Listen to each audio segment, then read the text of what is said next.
Si tu as 40, 45, 50 ans et que tu te dis que tu as encore le temps, cette vidéo est pour toi. Mon père avait 52 ans quand il est mort, crise cardiaque, mauvaise hygiène de vie. Il pensait probablement avoir encore le temps lui aussi.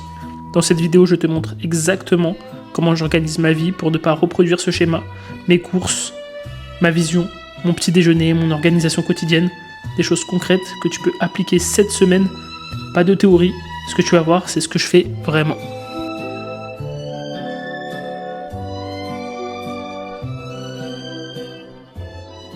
Là, on est dimanche soir. Le dimanche, il est consacré entièrement à mes clients. En tout cas, je me laisse facilement 1 heure pour faire tous les retours, tous les ajustements de programme.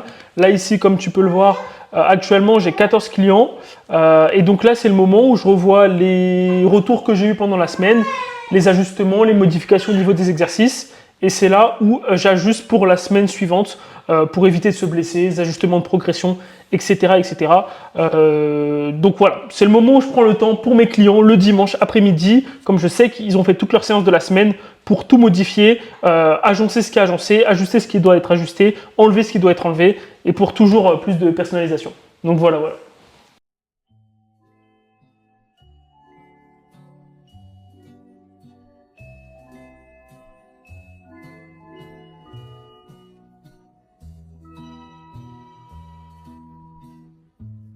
Le soir, c'est toujours le moment où je prends le temps pour faire la vaisselle, préparer les repas pour le lendemain.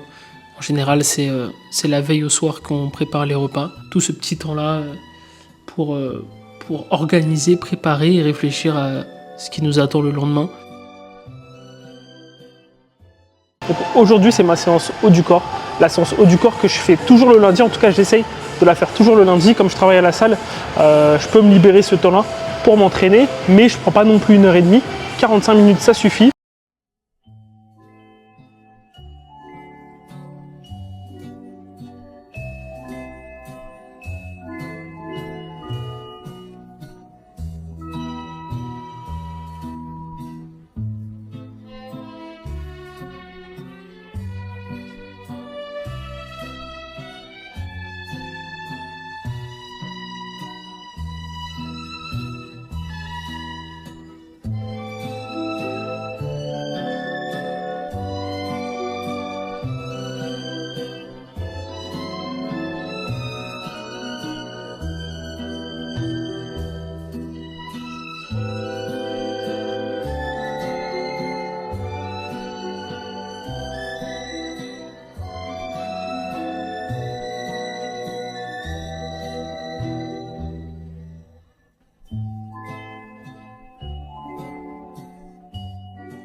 On est mardi aujourd'hui, le mardi consacré à ma fille et à mon chien.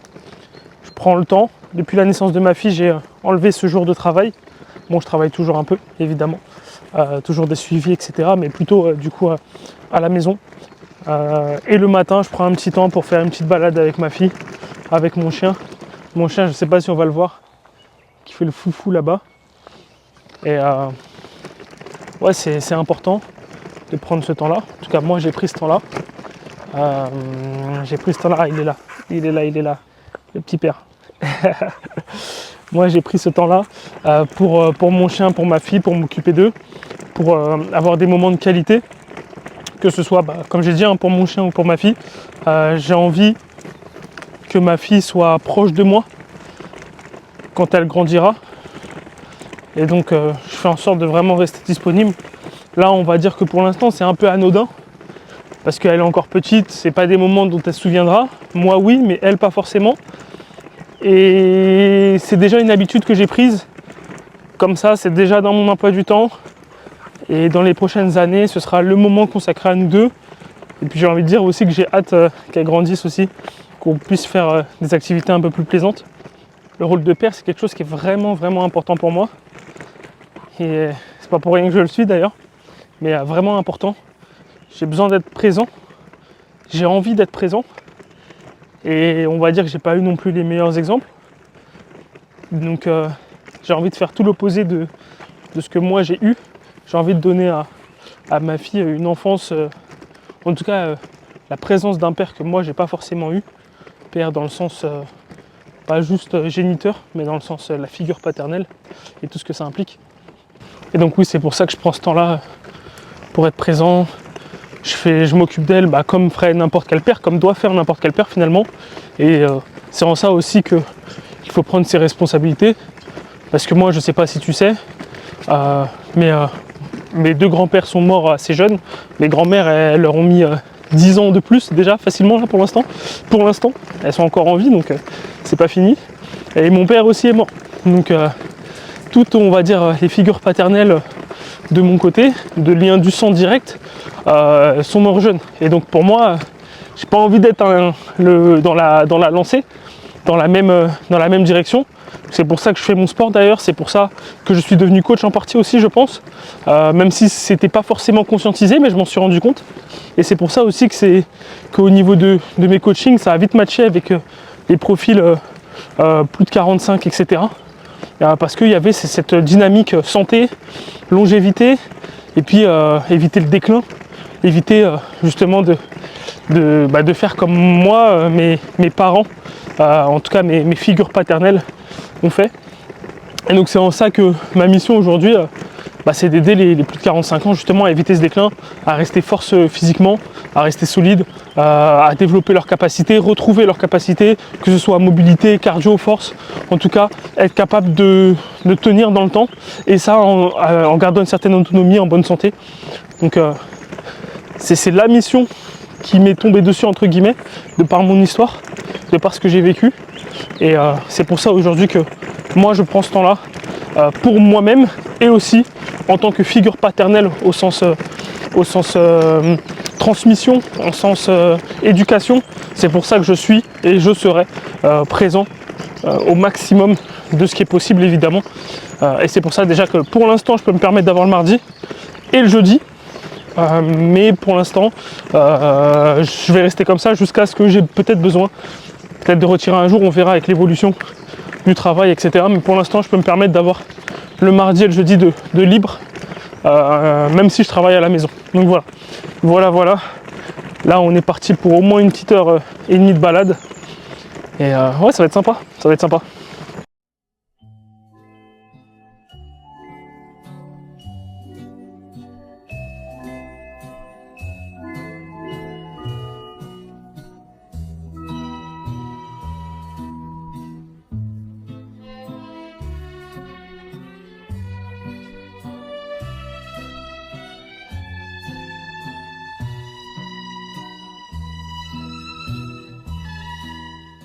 Profite d'être posé pour te parler des erreurs que je vois souvent chez le public plus de 45. Malgré le fait qu'il y ait cette envie d'avoir une meilleure santé, il y a toujours la même réflexion, la même manière de voir les choses que des personnes dans la vingtaine, la trentaine. Et malheureusement, physiologiquement, il y a eu des changements. Il y a plus de responsabilités, plus de changements physiologiques, des habitudes qui sont différentes aussi. Et donc avoir la manière de voir comme à 20-30 ans, ça crée beaucoup de restrictions, beaucoup de frustration, et ça ne donne pas forcément de résultats, en tout cas pas de résultats durables. Et je dirais même que ça fait tout l'inverse de ce qu'on cherche. C'est-à-dire que oui, peut-être tu vas perdre 5-6 kilos très rapidement, mais en ayant abîmé ta santé. Alors c'est ce qu'on veut complètement éviter à partir d'un certain âge. Chercher la performance à plus de 45 ans, en tout cas de la performance en plus dans le côté esthétique, c'est pas la bonne approche selon moi. Et c'est quelque chose que toi, si tu m'écoutes, tu dois essayer de t'éloigner, de ne pas chercher la performance, en tout cas dans la perte de poids, ne pas chercher la performance, chercher la perte de gras, chercher la longévité, chercher la santé, et plutôt orienter tout ce que tu vas faire dans ton quotidien par rapport à ça. Donc plus de mouvements, pas forcément de restrictions alimentaires, plus de mouvements, du renforcement, et avoir cette manière de penser en plus, pas en moins, parce que c'est cette manière de penser en moins qui, en plus, contribue au ralentissement de ton métabolisme. Alors que si tu manges plus, que tu bouges plus, que tu fais ton renforcement, que tu vois la vie en plus vraiment, eh ben ton métabolisme il va être performant. Et même malgré le fait que tu aies plus de 45 ans. J'aime bien dire cette phrase, et c'est la phrase qu'il faut retenir. Imaginons que tu gagnes 2000 €, et que tu vas y économiser 1000 € par mois. La seule solution, tu as deux solutions et la seule solution à faire, déjà la première solution c'est de serrer la ceinture, mais ça va être très compliqué, difficile à faire de serrer la ceinture quand on va économiser 1000 € sur 2000 €, très difficile avec tout ce qu'il y a à payer. Et la deuxième solution et la bonne solution, c'est juste de gagner plus d'argent. Et donc c'est la même chose au niveau calorique. Quand vous avez un budget calorique qui est bas, la solution, ce n'est pas de se restreindre pour très peu de résultats, d'éviter tout aliment, de diaboliser des aliments et d'être vraiment dans la manière de voir dans le moins. Et la solution, c'est de bouger plus, de manger plus, de faire du sport. Bougez-vous, bougez, développez votre mobilité, bougez au maximum, sortez dehors. Là en plus c'est la période, il fait beau, en tout cas au moment où je tourne cette vidéo. Donc oui, il faut bouger au maximum, manger en quantité, en qualité, et c'est comme ça que vous allez redonner du budget calorique à votre corps et que vous allez pouvoir perdre du gras sans même essayer. Donc les erreurs à éviter, vraiment de penser en moins, de penser en négatif, de penser en manque, en restriction, c'est ce qui causera votre perte et qui abîmera votre santé à moyen long terme. Ça c'est pas un chien qui est malheureux, hein. Oh là là. C'est vraiment pas un chien malheureux. Hein. On a fait une bonne balade. Bon, on est mercredi matin. Je trouvais ça intéressant de vous montrer mon petit déjeuner. Pourquoi j'en prends un? Qu'est-ce qui est intéressant dans mon petit déjeuner? Et la preuve que c'est pas sec, en tout cas que je me fais quand même plaisir tout en atteignant les objectifs de macronutriments que je me suis fixé. Donc je vous montre ça tout de suite. Donc le petit déjeuner est composé de 2 œufs au plat avec herbes de Provence et du sel et un chocolat chaud avec 2 scoops de protéines en poudre, 2 à 3 cuillères à soupe, 2 à 3 cuillères à café de chocolat chaud et 250 à 300 ml de lait. Donc forcément, ça c'est le petit côté plaisir avec la source de protéines et il y a quand même des protéines dedans. Ce qui fait que je commence la journée avec 55 à 60 grammes de protéines dès le matin et donc forcément pour atteindre mon quota journalier, c'est extrêmement facile, plus facile que si je ne prenais pas ce petit déjeuner. Et malgré le fait que je continue à manger des protéines sur chacun de mes repas. Sans ce petit déjeuner, je n'atteindrai pas mes quotas. Donc prenez un petit déjeuner, mangez à protéiner dès le matin, ça va être ça le gros hack qui va faire que vous allez avoir un métabolisme performant, vous allez construire du muscle, que vous allez récupérer plus facilement. Donc prenez un petit déjeuner protéiné dès le matin. Ok, donc là aujourd'hui mercredi c'est la séance bas du corps, toujours 45 minutes. Je vais faire un petit récap en accéléré comme j'ai fait pour lundi des exercices. Et puis voilà, hein, deuxième séance de la semaine, mercredi. La prochaine, ce sera vendredi et ensuite samedi ou dimanche. Donc, je verrai.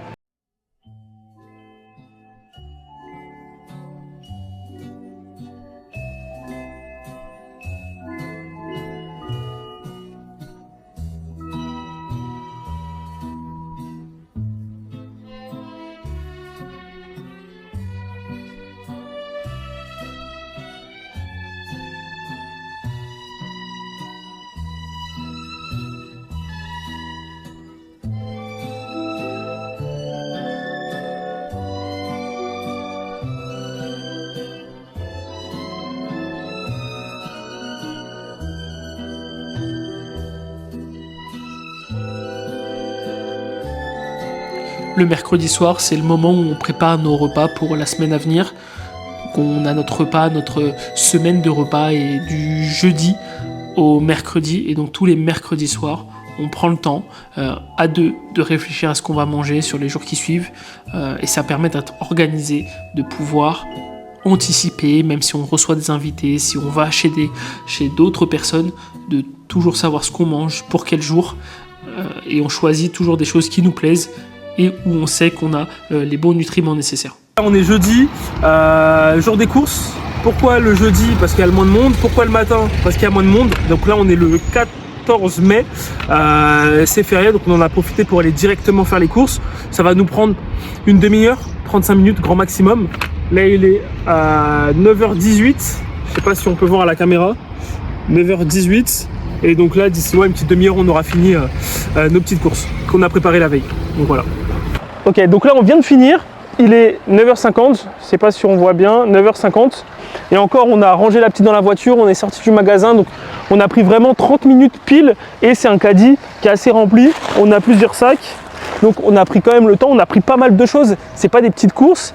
Le tout, c'est d'avoir préparé en amont la veille. On sait ce qu'on devait prendre, on sait ce qu'on devait acheter. On est juste venu acheter et en plus, on est passé par les petites scanettes rapides pour vraiment gagner du temps. Et donc, des courses, ça n'a pas besoin de prendre 1h30, 2 heures. En une demi-heure, on peut faire ses courses. Donc là, en 1 heure, l'aller, le temps de faire les courses et le retour, on a fait nos courses. Donc 1 heure, c'est suffisant. 1 heure, une fois par semaine, c'est largement suffisant. Il n'y a pas besoin de se libérer un temps de fou. Voilà. J'en profite d'être dans la voiture pour passer un message qui est vraiment important pour moi. Mardi, je parlais de l'importance de la responsabilité. Et j'y pensais, là, je viens de finir mon entraînement, il est 19h, toujours le jeudi, 19h. Donc j'ai profité du jour férié pour profiter en famille toujours. Faire ce qu'il y a à faire forcément, les petits trucs du quotidien de la maison. Bosser aussi, forcément, un tout petit peu. Mais surtout profiter, c'est important. Profiter de ces moments de qualité en famille avec le petit chien, la partenaire de vie. Parce que c'est au-delà de l'aspect couple, moi je vois ça comme une équipe, une partenaire de vie. J'aime bien ce terme, partenaire de vie, ma fille. Et je me suis dit, mais j'avais un peu la flemme. J'avais pas envie forcément d'aller m'entraîner aujourd'hui parce que j'étais bien, j'étais à la maison, tranquille, posé. Je me suis dit, évidemment, en plus du fait que je fais ce vlog cette semaine, je me suis dit, mais non, en fait, dans tous les cas, tu y vas parce que tu sais pourquoi tu le fais. Et c'est ça aussi l'important d'être en mission. Comme j'ai dit mardi, je suis en mission d'un point de vue coaching, mais aussi d'un point de vue personnel. Je suis en mission, je sais pourquoi je le fais, je cherche pas à être le plus esthétique au monde, loin de là, sinon ce serait déjà fait depuis longtemps. Je cherche juste à avoir un équilibre entre le côté social, le côté entraînement, le côté résultat quand même, parce qu'on veut quand même avancer dans certaines choses. Et le jour où je veux vraiment maxer le physique, je le ferai. Il n'y a aucun problème, même si j'ai déjà fait des pertes de poids par le passé. Là, je vais refaire une sèche début juin, je vais recommencer une perte de gras début juin. La responsabilité, c'est important. C'est vraiment important. Et là, aujourd'hui, ce que je fais aujourd'hui, c'est pour pas être dans l'incapacité de pouvoir faire ce que je fais aujourd'hui demain. Je ne sais pas si c'est clair, mais la manière dont je vois la chose, c'est qu'aujourd'hui, tout ce que je mets en place aujourd'hui, c'est pour pouvoir et être en capacité aussi de pouvoir le maintenir d'ici 20, 30, 40, 50 ans. Et j'ai pas envie de ne pas faire une activité avec ma fille et mes futurs enfants, parce que on prévoit d'en avoir d'autres dans plusieurs années. Je ne veux pas être dans l'incapacité de faire quelque chose avec mes enfants parce que je n'ai pas la capacité de le faire. C'est différent entre ne pas vouloir faire quelque chose parce qu'on n'a pas envie. Il y a forcément des activités que font les enfants qu'on n'a pas spécialement envie de faire. Mais ne pas être capable de faire quelque chose alors que j'aurais potentiellement eu envie si j'en avais les capacités, non. C'est inconcevable pour moi. Je veux être, et c'est l'importance aussi de qui tu veux être, qui tu veux devenir, quelle version de toi tu veux être, qui tu es aujourd'hui, le savoir, et qui tu veux devenir. Et moi aujourd'hui, je sais qui je suis, je sais qui je veux devenir, et je sais aussi qui je veux rester. Et c'est ça aussi qui fait que je suis en mission aujourd'hui, et qui fait que forcément, quand tu n'as pas envie, tu y vas quand même. Parce que, ouais, ça me fait peur en fait de ne pas être en capacité, même me blesser. Et c'est pour ça que je ne suis pas la personne qui va à l'extrême dans cette pratique, dans l'entraînement, dans la nutrition. J'ai peur d'abîmer mon corps, j'ai peur d'abîmer mes fonctions hormonales, j'ai peur de me blesser, parce que je me suis blessé beaucoup par le passé. Quand j'étais plus jeune, j'allais comme un bourrin. Donc j'ai appris tout ça, j'ai développé une certaine sagesse à travers ma pratique, à travers mes coachings. J'ai des clients, ça fait plus de 3 ans que je les coach. C'est pas sans raison. Donc cette vision-là de la longévité, du juste milieu en fait, de cette manière de pouvoir perdre du gras, de développer sa longévité, d'avoir plus de capacité, d'être plus mobile, tout en évitant de se blesser, en mettant en place des habitudes qui sont tenables, durables sur le long terme. C'est pas ce qu'il y a de plus sexy encore une fois, mais c'est ce qui fonctionne. C'est ce qui fait qu'on a, pour revenir encore une fois sur le métabolisme, c'est ce qui fait qu'on a un métabolisme performant. C'est ce qui fait qu'on peut perdre du gras quand on en a envie, ce qui fait qu'on peut perdre du gras sans même y penser. C'est un autre paradigme. Et malheureusement, aujourd'hui, beaucoup de parents, entre 40, 45, 60 ans, sont dans ce truc-là, dans cette boucle infinie de régime, ça fonctionne pas, j'en essaie un autre, ça fonctionne pas, j'en essaie un autre, ça fonctionne pas. Ça fonctionnera jamais, en fait. Ça fonctionne à court terme, mais pas à long terme. Et malheureusement, tout le monde est attiré par ce qui est sexy, par ce qui est rapide. Moi, c'est pas du tout ce que je propose. Mon coaching est sur 1 an. Et en 1 an, tu as des résultats. On a la capacité, l'être humain a la facilité à surestimer ce qu'il peut faire en 3 mois, mais sous-estimer ce qu'il peut faire en 1 an. Et franchement, 1 an, c'est game changer. Si tu veux une vraie transformation, laisse-toi 1 an. Laisse-toi 1 an, et en plus, suivi. 1 an suivi. Les moments de down, les moments de doute, les petits bobos qui peuvent arriver, tout ça, c'est différent. C'est différent. Quand tu es tout seul, tu fais les choses, tu sais pas si tu les fais bien, plein de doutes, tu regardes des vidéos, il y a tout et son contraire. Quoi faire au final, tu ne sais pas, t'essayes, tu perds combien de temps, tu perds combien d'années, t'abîmes à quel point ton corps. Donc voilà. J'ai lâché un. Donc voilà. C'était la petite discussion après l'entraînement. Pense à qui tu veux devenir, pense responsabilité. Souviens-toi de peut-être quand tu étais plus jeune, qui tu voulais être. Si t'es pas aligné aujourd'hui, il y a des choses à changer forcément. Donc voilà, j'espère que ce que j'ai pu partager là te sera utile. Et puis on se dit à demain. D'ailleurs demain, pas mal de choses qui vont être intéressantes. Du bon résultat client. Et voilà, ça va être cool. Ça va être cool. Tu vas voir que ce que je dis aussi, ça fonctionne. C'est pas juste de la théorie. Et puis voilà.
coup, c'est en 2 mois, ouais.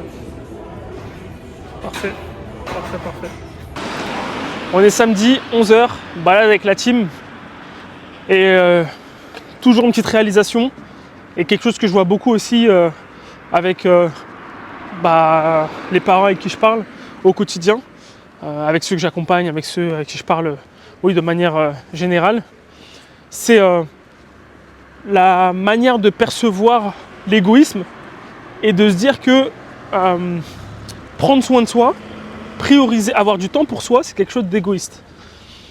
Déjà, dans un premier temps, non, ce n'est pas quelque chose d'égoïste de prendre soin de soi. Et même si ça l'était, tu devrais l'être quand même. Pourquoi ?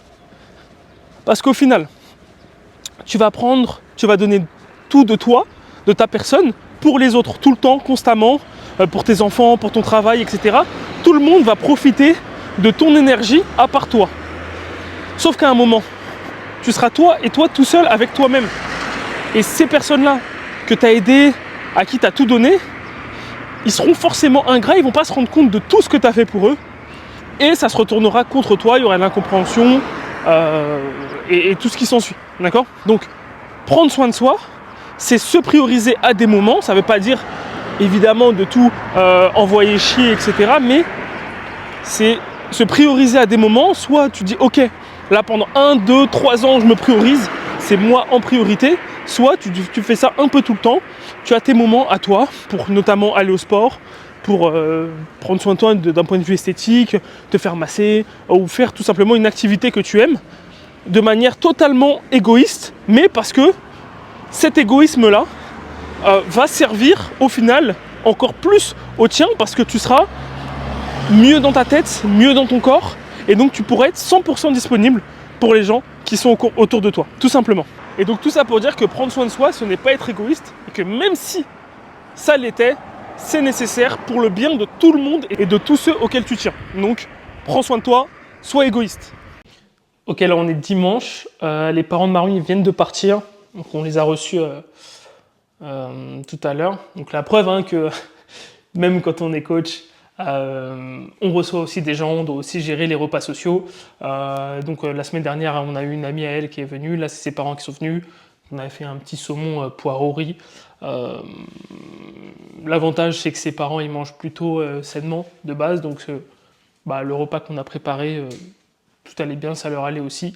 Et là aujourd'hui, je vais montrer un rapide extrait, mais aujourd'hui c'est le live mensuel, donc j'ai un live mensuel avec mes clients où on discute de thématiques très précises. Et donc cette semaine, enfin en tout cas ce mois-ci, ça va être sur comment garder une motivation infinie. Je te montrerai un petit court extrait, mais voilà. Donc voilà, le dimanche, comme j'avais dit sur la semaine dernière, consacré à mes clients, sur leur programmation. Et une fois par mois, il y a un live sur une thématique bien précise pour toujours apporter plus de valeur, plus de contexte, plus de connaissances sur des contextes particuliers et puis changer aussi les perspectives par rapport à tout ce qui peut concerner la remise en forme, la perte de gras et la longévité. Bon, du coup, est-ce que tu as des victoires à célébrer, des choses dont tu es fier aujourd'hui que tu aimerais partager ? Oui, moi, comme ça fait pas longtemps que j'ai commencé, je peux dire que c'est pour la régularité des séances. Parce que depuis que j'ai commencé, du coup, j'avais prévu de faire 2 séances par semaine. Du coup, j'ai respecté ça. Pour moi, c'est une victoire. Je suis contente pour ça. Ouais, t'as raison. Et puis merci à toi qui m'as accompagné. Ok. Du coup, c'est que le début. Parce que le début, c'est justement cette régularité à garder. Et puis, comme on a vu aussi, trouver les bons jours, s'organiser par rapport à ça. Et puis aussi savoir pourquoi tu le fais. Mais ça, on y reviendra aussi par la suite. Ok. Donc, Victoire, fière de ta régularité. Est-ce qu'il y a une autre chose potentiellement ? Après, c'est au niveau de l'hydratation, le fait de boire beaucoup. C'est vrai que moi, d'habitude, je bois, mais de l'eau, c'est quelque chose que j'avais pas. Oui, je sais qu'il faut le faire, mais en fait, je donnais pas l'importance de boire tous les jours. Et depuis que j'ai commencé les séances, du coup, moi, je bois de l'eau comme si c'est devenu une habitude. Du coup, pour moi, c'est bien aussi parce que, on sait tous que c'est important pour notre corps. Et puis, oui, il faut le faire. Du coup, j'ai essayé, ça marche. Très bien, super, super, super. Ok, Marie, est-ce que tu as des victoires à célébrer cette semaine, des choses à partager dont tu es fière de tes accomplissements? Cette semaine, je me suis vraiment concentrée sur l'alimentation et j'ai tout bien géré. Ouais. J'ai remis une structure et je continue jusqu'à là. Et toi, Jean-Luc, du coup, est-ce que tu as une victoire, un truc dont tu es fier cette semaine? Bah moi, je suis quand même content de bien tenir les séances. Maintenant, au lieu de 3 fois par semaine, j'y vais au moins 4 fois ou 5 fois par semaine. Donc ça fait déjà une bonne victoire. J'ai eu l'envie de faire du sport et tout. Donc ouais, je dirais ça, c'est une bonne victoire. Ok. La motivation, elle va venir parce qu'on a soit un déclic, en tout cas on a une situation dont on veut s'extraire, on veut quitter une situation et on a un déclic par rapport à ça. Le premier, on va dire le premier feu qui nous fait commencer, quelque chose, peu importe, là, dans ce cas-là, c'est le sport, la reprise, perdre du poids, etc., être mieux en forme. Donc il y a forcément un déclic qui se met à un moment qui nous permet d'aller chercher notre objectif. En tout cas, c'est ce premier feu de départ. Maintenant, la motivation, comme vous l'avez tous vécu, à un moment, elle s'estompe. Elle s'estompe, et donc c'est là où, de manière générale, et de ce qu'on entend aussi de plus souvent, c'est là où la discipline prend le relais. Et c'est quelque chose que moi aussi, j'ai beaucoup partagé comme point de vue, dans le sens où il faut se discipliner. Sauf que réellement, c'est facile d'être discipliné dans un domaine qui nous plaît finalement. Quand on fait quelque chose qui nous plaît, c'est pas vraiment de la discipline. Et moi, je me suis rendu compte, en dézoomant un peu de ma perspective, que parler de discipline en tant que coach par rapport au sport, c'est facile parce que moi, c'est un domaine qui me plaît. Et donc l'idée, c'est plutôt, au lieu de penser discipline, penser à transformer la vision du sport, de l'alimentation, etc., dans quelque chose de plaisant, comme un jeu finalement, pour garder cette motivation en continu. Je prends mon exemple. Quand je vais à la salle pour faire ma séance, je suis content, je suis pressé de faire cette séance parce que je sais qu'il y a des exercices qui me plaisent, parce que je sais que j'ai quelque chose à aller chercher, un petit objectif dans cette séance. Et c'est ce qui fait que je suis content, pressé d'aller faire ma séance et que pour rien au monde, je la raterai. Et donc, c'est cette perspective-là que j'aimerais qu'on discute ensemble, qu'on voit tous ensemble par rapport à chacun vos situations pour avoir ce même ressenti que moi je peux avoir, que j'arrive à vous le transmettre et que vous ayez cette flamme en continu. Donc voilà, c'était une semaine globalement dans ma vie de coach, de papa, d'entrepreneur. Évidemment, je n'ai pas montré toute ma vie, mais c'est pour que toi, tu aies des pistes d'amélioration, que tu aies un visuel sur comment tu peux organiser tes semaines, comment, malgré les imprévus, malgré les repas sociaux, malgré les événements sociaux, malgré le travail, malgré toutes tes obligations, tes responsabilités, tu peux et tu dois même prendre du temps pour toi pour avoir une meilleure santé, améliorer ta longévité, être du coup la meilleure version de toi-même et être un exemple pour les tiens, mais au-delà même d'être un exemple, être quelqu'un sur qui aussi on peut compter au quotidien, pas uniquement physiquement, mais aussi dans ta manière d'être et dans la manière dont tu tiens tes engagements. Donc voilà, c'était un peu le but de cette vidéo, montrer que finalement, quand on est organisé, il n'y a rien de compliqué et que la seule différence entre vous et moi, c'est que moi, je m'y connais, moi, c'est mon travail. Donc c'est quelque chose que j'ai internalisé, organisé, processisé, entre guillemets, et qui me permet d'avoir un style de vie qui est très fluide et d'atteindre mes objectifs très très facilement sans même me prendre la tête là-dessus. Et donc, si toi aussi tu veux avoir cette facilité à organiser ta perte de gras, organiser ta longévité, organiser ta remise en forme, ton bien-être autour de ta vie, je t'invite à cliquer sur le lien dans la description. Ce sera pour avoir un appel directement avec moi afin qu'on discute de tes problématiques, que tu aies un plan d'action et qu'on voit oui ou non si je peux t'accompagner dans la construction de ta longévité, dans ta perte de gras et dans ton regain d'énergie pour retrouver un corps solide, fonctionnel, comme tu as pu l'avoir dans le passé. Donc voilà, j'espère que cette vidéo t'a plu. N'hésite pas à liker, commenter, partager. Je te dis à la prochaine pour une prochaine vidéo.